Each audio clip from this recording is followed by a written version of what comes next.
Hey guys, and welcome back to my channel. So today is a different video. I usually don't talk about my medical stuff, like I don't make specific videos for my medical stuff, but the month of October is Dysautonomia Awareness Month. I'm gonna put a thing at the bottom of the screen so you guys know how to say it correctly.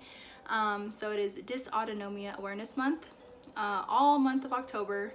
So specifically to me, dysautonomia is a big thing. So yeah, let's just jump right into it. I found a love for me. Darling, just dive right in, follow my lead. Well, I found a girl, beautiful and sweet. So if you go to dysautonomia.org, you can get the definition for dysautonomia. So if you are not familiar with dysautonomia, this is probably a video for you because it's going to be mostly an informative video. So I'm just going to read the definition they have on there. So dysautonomia is an umbrella term used to describe various conditions that cause a malfunction of the autonomic nervous system. The autonomic nervous system controls most of the essential function of the body that we do not think about, such as heart rate, blood pressure, digestion, dilation, and constriction of pupils, and temperature control. Jeez, I'm messing up my words so bad today. So you guys are probably looking at me like, okay, medical words, what do they mean? So I'm gonna get into that at some point in here. So some common types of dysautonomia is neurocardiogenic syncope, postural orthostatic tachycardia syndrome, and orthostatic intolerance. There are some less common ones. A lot of them I cannot say to save my life. I will put some of the names at the bottom of the screen, but I cannot say them to save my life. So I personally have POTS syndrome. No, not marijuana, and no, not pots and pans. I have postural orthostatic tachycardia syndrome. So I am going to do a video specifically going into like how I was diagnosed personally, but some of the things I, symptom wise have are, let me see. I have dizziness, heat intolerance, lightheadedness, rapid and pounding heartbeat, inability to stand, low blood pressure, cannot stand for a long period of time, nausea, chest pain, bradycardia, fatigue, blood pooling in my legs and feet. I also get it in my hands. I also have loss of all five senses before syncope, so things like hearing, touch, sight, sound, all those things I lose.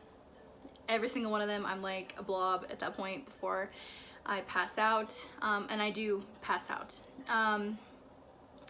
So POTS syndrome is pretty much your blood pressure drops. Some people don't, but mine does. My blood pressure plummets and my heart rate goes up. That's when I stand up. But I do get low blood pressure and rapid heartbeat just sitting down. Sometimes even when I'm laying down and I don't feel so great. It just kind of depends on the day and what I'm doing that day. So most of the time I try not to do anything crazy, so going and climbing the incline is not something I can do personally because I will most likely pass out. So when you hear passing out, that is what syncope is. Most POTS patients do not pass out with their POTS. I am one of, I think it's like 40% of the people that do pass out with POTS. You can ask my family. It scares them half to death. It's not a fun feeling. If you've ever personally passed out from maybe standing up too fast, you can put two and two together, but I do pass out.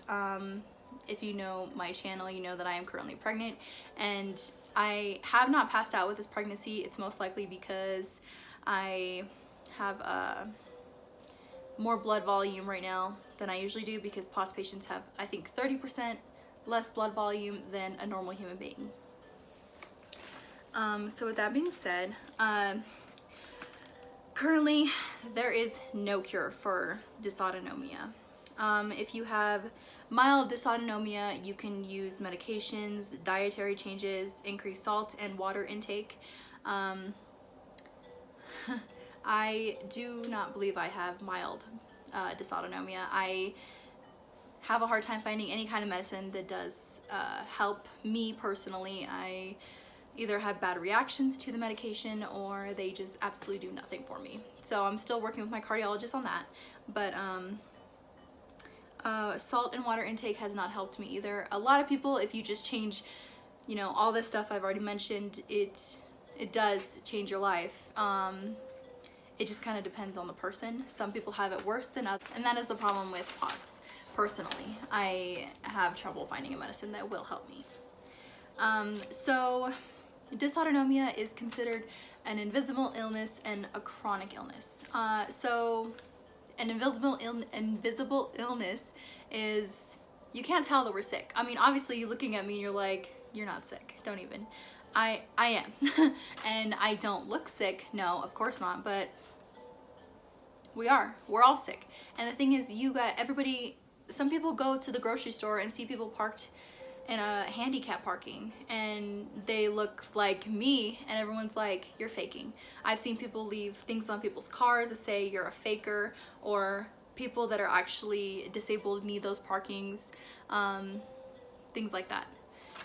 So some things that POTS patients and dysautonomia patients do need are wheelchairs, canes, shower chairs, disabled parking passes, and some are even on disability because they cannot work. I am currently trying to get on disability because I cannot work. You can ask my last manager. I passed out in the bathroom there, scared him half to death. I personally cannot work because I can't. And you probably think I'm absolutely crazy and that, you know, you've seen me working, if you know me personally, you see me working at Safeway and you didn't see a problem then. But the thing was, I was having to carry around water and electrolyte drinks and all this other stuff, and I was struggling. So you can't judge somebody or say that somebody's not disabled just by looking at them. And yeah, that's just the big problem. You can't. I've seen so many people tell me that I'm not sick. I've had family members, I've had friends that say, you look fine, you were out yesterday. Well, you know, I was out yesterday, but I had to pay the price today because I went out yesterday. So it's hard to explain to people who don't go through it like dysautonomia patients do. It's not fun, and it's so hard to explain to somebody that, yeah, right now I'm sitting here, you know, hanging out, went to dinner with you guys, but at the same time I feel like I'm about to pass out. Or blood pressure, I can just feel my blood pressure so low right now, and that's like, it's just, people just don't understand it to the point that dysautonomia patients do, because we go through it. Another thing was that I saw on another page that said that there is only five doctors that are certified in dysautonomia in the whole country. I believe that is the number. If not, I will put I'll put the number in the bottom in the description. But that's not a lot in a whole country of people, and there is 5 doctors that are certified. Just think about that. Like, that's like, I go to doctors all the time and they're like, what's POTS? Or if they try to tell me that they know what POTS is and they totally get it wrong. I think I struggle with that the most because doctors don't know what dysautonomia is, and a lot of them think that it's not a thing. A lot of doctors don't believe that POTS or dysautonomia or, you know, all these other things are not real, that they're fake, or that we're faking, or that it's a psychiatric problem that we have. I've heard that too, and I am not crazy. I have the numbers on my watch that show you guys, and I've also posted on my Facebook and Instagram. If you guys have not seen, I will be posting all month long, but I prove right there, standing up, my heart rate jumps that fast. I did not show my blood pressure. I do not have batteries in my blood pressure monitor at the moment, but yes, that's pretty much it. So make sure you get yourself educated before you judge other people, is mostly why I'm making this video. To friends and family that also don't understand, so you guys can also watch the video. But not all disabilities you can see. That's the thing, you just can't see them all the time. I look absolutely normal, but I'm not. So if you want to get educated and learn more, you can go to DYSAUTONOMIA International. I will put it in the description below, a link, so you can also go on there and check things out. Again, I do and have been posting all month long, 31 days of dysautonomia, I believe is what it's called right now, on my Instagram and on my Facebook. So if you want to learn more, you can get in touch with me. I will leave a link down below for my Instagram. I am mostly active on Instagram, so if you want to DM me, you can. But yeah, that's mostly it. That's what I have for you guys today. I will be posting again next week and the week after and the week after for the rest of the month. So make sure you guys look out for that. I'll see you guys in our next video. Thank you guys for watching. Give us a big thumbs up, subscribe to my channel, and I'll see you guys in our next video. Bye guys. Found a love for me.